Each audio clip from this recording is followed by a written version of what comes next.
डुम्बा tournament में जनाब Dagh Dehlvi Urdu primary school number 259 और संत तुलसीदास प्राइमरी स्कूल नंबर 159 के बच्चों को बैठने और पढ़ने के लिए एक नई इमारत उनके मूल स्थान पर सूरत नगर निगम द्वारा प्रबंधित उपरोक्त स्कूलों में से 841 बच्चे वर्तमान में जनाब Dagh Dehlvi Urdu primary school number 259 में पढ़ रहे हैं और 360 बच्चे वर्तमान में संत Tulsidas primary school number 159 Hindi medium में पढ़ रहे हैं। लेकिन वर्ष 2021 में उपरोक्त दोनों स्कूलों को पुनर्विकास के नाम पर ध्वस्त कर दिया गया है और ध्वस्त हुए 3 साल हो गए हैं। हालांकि उक्त दोनों स्कूलों की नई बिल्डिंग आज तक नहीं बन पाई है। एक तरफ देश के प्रधानमंत्री श्री नरेंद्र मोदी देश भर में सर्व शिक्षा अभियान के तहत गुजरात में विद्यालय प्रवेशोत्सव का आयोजन कर रहे हैं। उपरोक्त दोनों विद्यालय जिन भवनों में स्थित थे उन्हें तोड़ दिया गया। नया भवन आज तक नहीं बन पाया है, इसलिए उपरोक्त विद्यालयों में से जनाब दाग दहलवी उर्दू माध्यमिक विद्यालय संख्या 259 के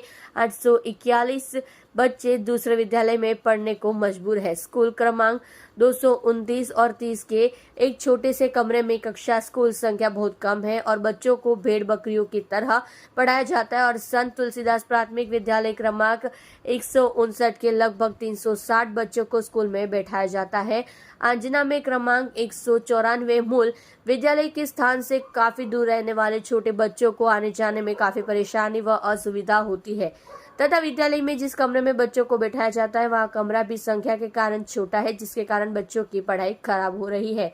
अतः उपरोक्त तथ्यों को ध्यान में रखते हुए अनुरोध है कि उपरोक्त आवेदन के संबंध में त्वरित कार्यवाही करते हुए उपरोक्त दोनों विद्यालयों के नए भवन का निर्माण युद्ध स्तर पर जहां मूल पुराना भवन गया था कराए। यह यदि उपरोक्त आवेदन के संबंध में कोई कार्यवाही नहीं की गई तो याचिकाकर्ता गांधी ने दिखाए मार्ग के माध्यम से आंदोलन करने के लिए बाध्य होगा। मेरा नाम नूरू चाइनीज। आज हम धुमाल टूर्नामेंट के बाजू में स्कूल है उर्दू स्कूल, उसका आवेदन पत्र देने चेयरमैन श्री को गए थे शिक्षण समिति को, और वहाँ देने के बाद में अभी यहाँ पहुँचे हैं और यहाँ पहुँच के दिख रहा है कि यहाँ पर कोई भी स्कूल का अभी तक काम करने में आया नहीं है। जो 269 और 169 की शाखा है जो रीडेवलपमेंट के नाम पे 2021 के अंदर डेमोलेशन किया हुआ है और अभी तक के उसको बनाया ही नहीं गया है। वहाँ पर बच्चे 2700 जैसे आश्रय बच्चे पढ़ते हैं। आज वो बच्चों का भविष्य क्या बताओ, कैसे बताओ, मेरे दर्द का हाल मैं बता नहीं सकता, क्योंकि जो आज बच्चे हैं भारत के एक उज्जवल बच्चे हैं, क्योंकि आज वो पढ़ेंगे तो अपना इंडिया बढ़ेगा। और अपने एक तरफ बड़ा प्रधान नरेंद्र भाई मोदी जी पूरे शहर भर के अंदर, देश भर के अंदर कह रहे हैं कि बच्चों को पढ़ाओ और लिखाओ और भविष्य को पढ़ाओ, और यहाँ हमारे सूरत शहर के अंदर आज ये स्कूल का निर्माण अभी तक करने में आया नहीं है। और ये जो बच्चे हैं 229 और 30 के अंदर पढ़ने जा रहे हैं, और ये स्कूल के अंदर बच्चों का एक शोषण जैसा ही लग रहा है, क्योंकि जो स्कूल के अंदर जितनी लिमिट होना चाहिए उसके माध्यम से बच्चे ज़्यादा यहाँ पर हो चुके हैं, तो बच्चों को बैठने में भी दिक्कत हो रही है और पढ़ने में भी दिक्कत हो रही है।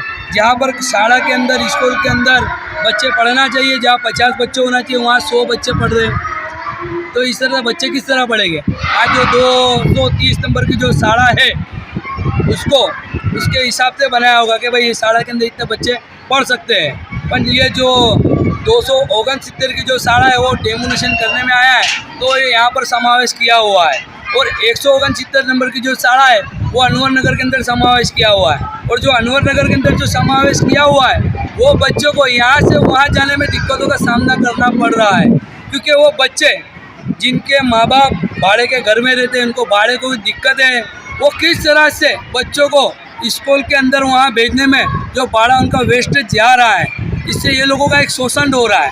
तो जो अब उस तरह से यहाँ पर इसको जल्द से जल्द बनाया जाए, ये हमने मांग की है। और दूसरी बात कि आज शहर भर के अंदर जो प्राइवेट स्कूल है वो दिन ब दिन बढ़ते जा रही है, और हमारे शहर के अंदर जो शिक्षण समिति के माध्यम से जो शालाएँ बनी है और वो अभी कितनी टूट चुकी है और उसको अभी तक ये बनाने में आया नहीं है।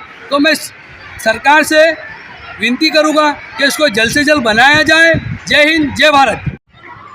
मैं असलम शेख, डी विंग उप प्रमुख धुमाल टूर्नामेंट, नूरा भाई के माध्यम से सरकार तक ये बात पहुंचाना चाहता हूं कि हमारे विस्तार में 269 और 169 ये जो दो स्कूल है, तो ये दो स्कूल की जो जूनी बिल्डिंग थी उसको तोड़ा गया और यहाँ पर ये जो बाजू में सामने आपको स्कूल दिखाई दे रही, इसमें पूरी तरह से बच्चों को बैठाया जा रहा।